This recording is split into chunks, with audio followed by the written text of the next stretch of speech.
What up? This your boy Brooke Jers. Shout outs to everybody at Megastar Radio, GS Radio Newark. Well, let's get into it. We want to talk about Tekashi 6ix9ine and everything, kind of involving his situation, so to speak. What I'm about to say pretty much hasn't been, not going to say it's not been talked about, because it has in various ways, but maybe not in the form that I'm going to give it to you guys. Tekashi 6ix9ine, first of all, brother, hold your head. You got a lot of decisions to make, a lot of life-changing and altering decisions you make. I want you to know, may God be with you, and, make your next move your best move, right? Okay, so let's get into it. You just heard how, the media was covering his situation, so to speak. And, as they presented, in which everybody knows he's in a dangerous predicament because of the choices that he made. But let me tell you what brings about these situations, especially with artists such as Tekashi 6ix9ine. Now, Tekashi 6ix9ine has been making music before he got popular. He's already had a fan base for what it was worth and was already doing his own thing. But the powers that be, or should I say the people that recognize the next up and coming thing in hip hop, they have a way of bringing things to the forefront. And what brings them to the forefront over most artists that already have a following but that haven't cracked that glass ceiling of mainstream stardom is his energy. His energy, because of the fact that he doesn't rap like most rappers. He has kind of like a screaming thing going on and everything like that. But it resonates. It resonates to the fact that he said it his own self, that he saw himself as a rock star. And he always wanted to present that energy. So with that being said, his energy is one of the things that propelled him to the forefront of a lot of these internet sensations. Okay? Not to mention his music. His music, although, very rowdy or whatever, it has a energy that society seems to vibe to, young people included. But at the same time, he chose to affiliate himself in the gang culture. And because of that is what got him in this position right here. Because Tekashi could have been a successful artist and maybe not have been to such of heights that he has reached or whatever, but still would be able to enjoy success in the industry if he chose to just follow his own path. But because he chose a path of what was around him, his environment, which is the gang culture and things like that, being from Bushwick, Brooklyn. Because of that, it brung him ever so closer into this collision that he's currently in, with law enforcement.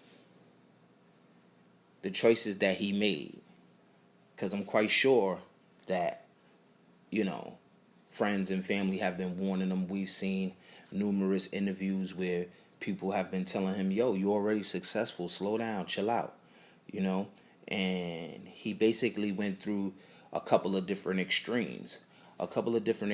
Meaning he went to his, I don't give a fuck, this is me, I'm a gang member, these are my boys, this is who I represent, ain't nothing gonna happen to me, we untouchable, to I could do what I want, but I want to move a little smarter now, to nah, I'm done, because I realize now that the only people that was able to get close to me, if anybody, because nobody could touch me, and these were kind of his exact words, pretty much. You can see it in interviews that he said it his own self.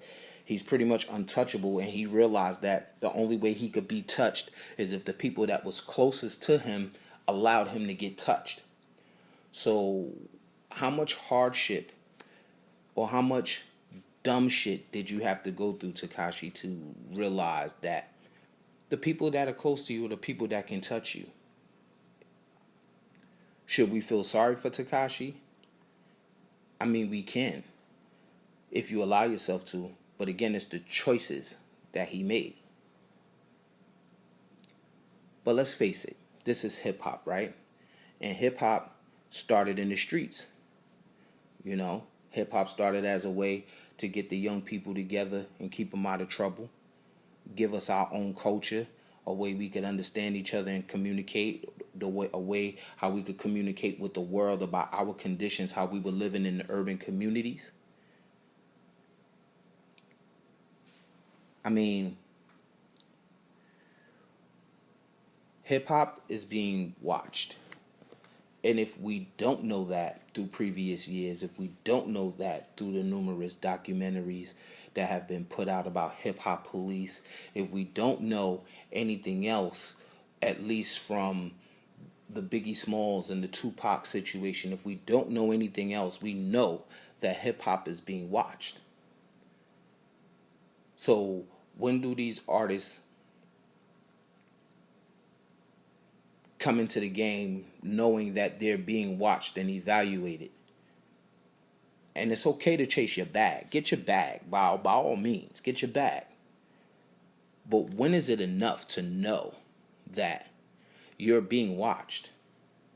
Not to mention, Tekashi was a special target because of the fact that he's young, his music was loud, he had gang-affiliated ties, but more importantly,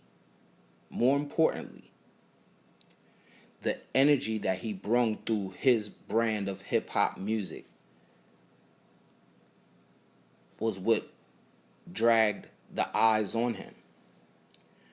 The constant incitement of beef, the constant wanting to be in the spotlight, the constant of wanting to be in the spotlight in a negative character, and then having to get people to know you through a personal interview or whatever, or seeing you in a personal interaction, and they say, maybe he's not like that after all. But the authorities don't see that. The authorities see you holding AK-47s in the air. The authorities see you throwing up gang signs. The authorities see all the prominent gang members in your video. That's what they see. And they see the energy that you bring when you go from place to place. That's what got them on you. Your affiliation and your energy, young brother. Is it too late for him to turn it into good? Will he have to compromise himself in order to do it? Which is most likely what he's going to have to do, because once the feds come knocking, it's pretty much a wrap. You're not getting away scot-free with a slap on the wrist when it comes to the feds. Everyone knows this. It's been said, especially in the streets, and people who know people that, went to jail and did fed time, that when the feds come for you, a fed bet is a minimum of 10 years. And anything less than 10, you will be considered a snitch, man. So, young brother, you have a lot of choices to make. I hope that this excerpt that I'm bringing finds you. I hope it finds you in a good spirit, and I hope that it finds you in it, and you can listen and maybe figure out how you're going to go about changing that energy.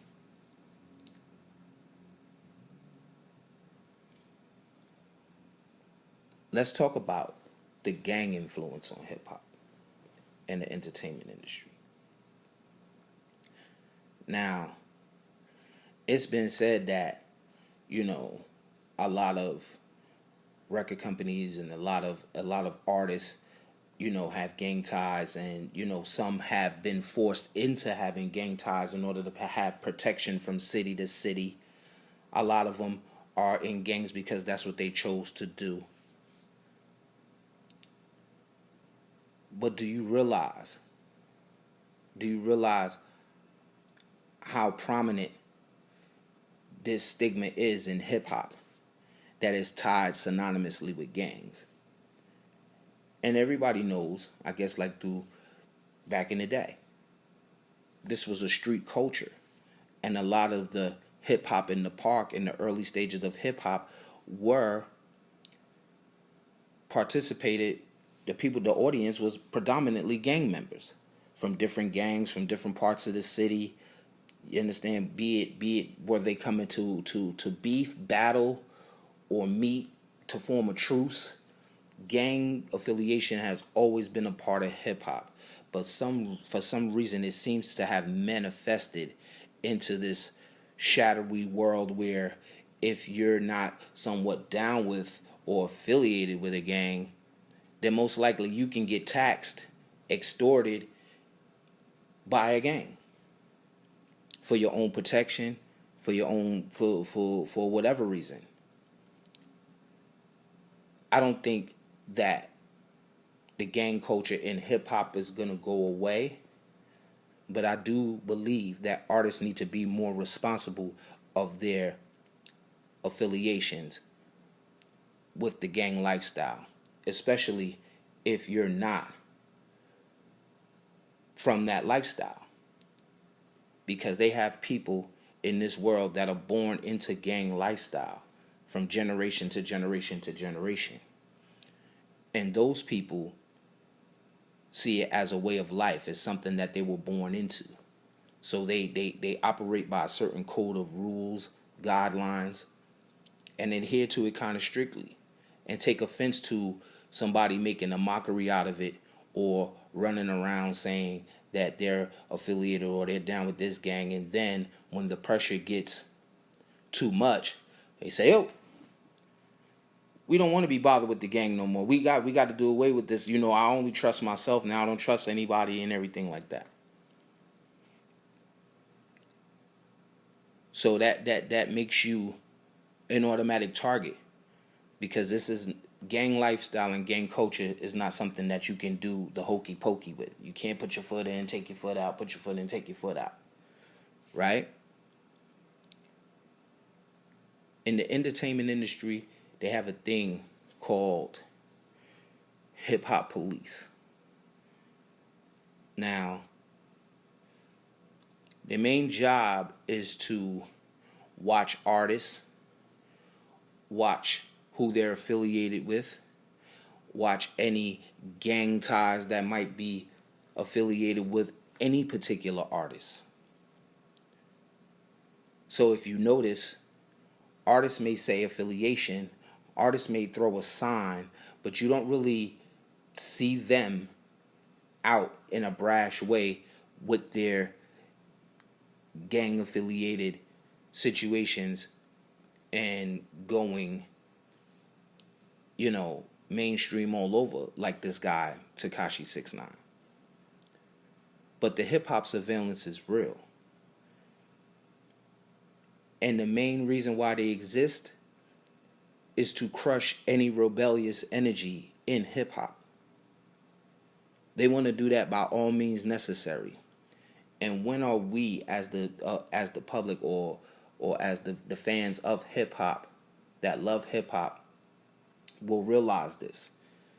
We need to realize this. The artists definitely need to realize this, and we need to modify it somehow, because the ultimate goal is to kill the power of hip hop. I want y'all to think about that. Like, subscribe, comment, share. Megastar TV Power Man. This your boy Brooke Jers.